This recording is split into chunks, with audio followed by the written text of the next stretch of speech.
Good day, fellow investors. We are continuing with the summary of One Up on Wall Street, probably one of the best investing books out there. And what we're going to summarize today is how to invest through stock market crashes, how to behave, because Peter Lynch discusses how he behaved during the 1987 stock market crash.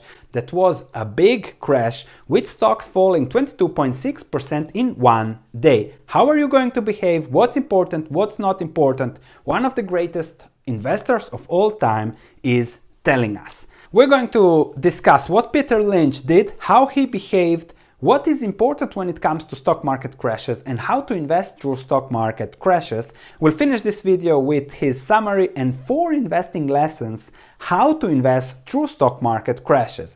Before we start, just quickly click the like button if you enjoy these videos, subscribe and click that notification bell so that you get notified each time a new video comes out for you, that you don't miss the most important videos. Let's start. The stock market crash of 1987 happened on Black Monday, October 13, 1987, when the Dow plunged 500 points in one day, down 22.6%.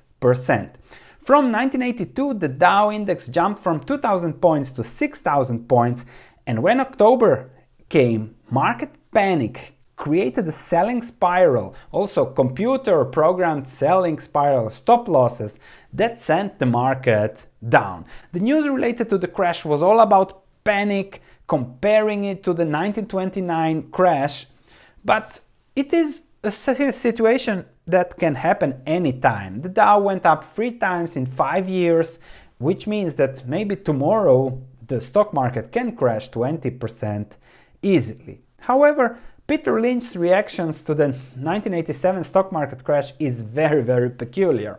The first funny thing is that he was on holiday in Ireland while his investors lost $2 billion in one day. That's 2B with $1 billion.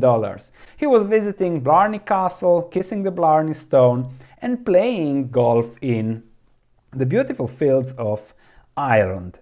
Later, he was more on the phone because they had to sell stocks. He was always 100% invested to cater for the fund redemptions. He says that fortunately, there was just 3% of investors that wanted their money back. So he had to sell 3% of the fund. And when that panic strikes the markets, it's normal that people want to sell. Even if great investors would never sell in a panic, they are forced to sell and therefore push stocks even lower.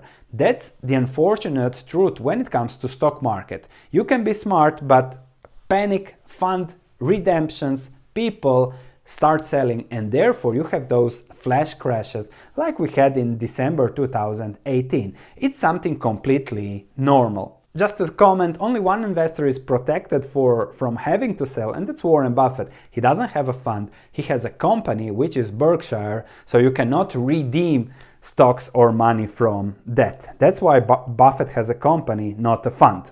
Now, going to Peter Lynch's 4 market crash lessons, the first is ignore the ups and downs of the market. Something extremely hard to do because we are bombarded with constant news about stock price and market moves. But you have to focus on business fundamentals. You should also forget about stock prices. And a funny note from Lynch is that in the 1970s, stock market news was hard to find. However, today, stock market news is hard to avoid. To quote Peter Lynch, when you sell in desperation, you always sell cheap. So don't ever sell in desperation, be prepared for it. Secondly, stocks go up over the long term. The funny thing about the Great Panic in 1987 is that pretty soon stocks recovered, passed through the previous high and never looked back. The Dow Jones index went from 1833 points in the bottom of the 1987 stock market crash to 10,000 points by 1999. Thirdly, don't let nuisances ruin a good portfolio. Those that owned a good portfolio like the Dow Jones did really well. And this is perhaps the most important thing to understand. When investing, you can't predict crashes, but you can own great businesses. Of course, every stock will fall in a crash, in a recession. But if you all have great businesses, those businesses will do well over the very long term, compound, and deliver amazing returns. Superior companies will succeed, mediocre companies will fail. And when it comes to a crash, people often sell the stock that went up the most for them, the best performing stock, because they think now it will crash terribly. But the best performing stock is often the best business you have that might do extremely well over the long term. Therefore, you have to hold stocks for the long term and don't focus on the nuisances, the noise the market produces. And then something very interesting. Bull and bear markets don't last forever. A great fact to know when it comes to investing is the following. There is a 10% or more stock market decline every few years. There is a 20% or more stock market decline every 6 years. There is a 30% or more big stock market crash every decade or so. So this is something you have to expect. This is something completely normal, and this is something you can't avoid.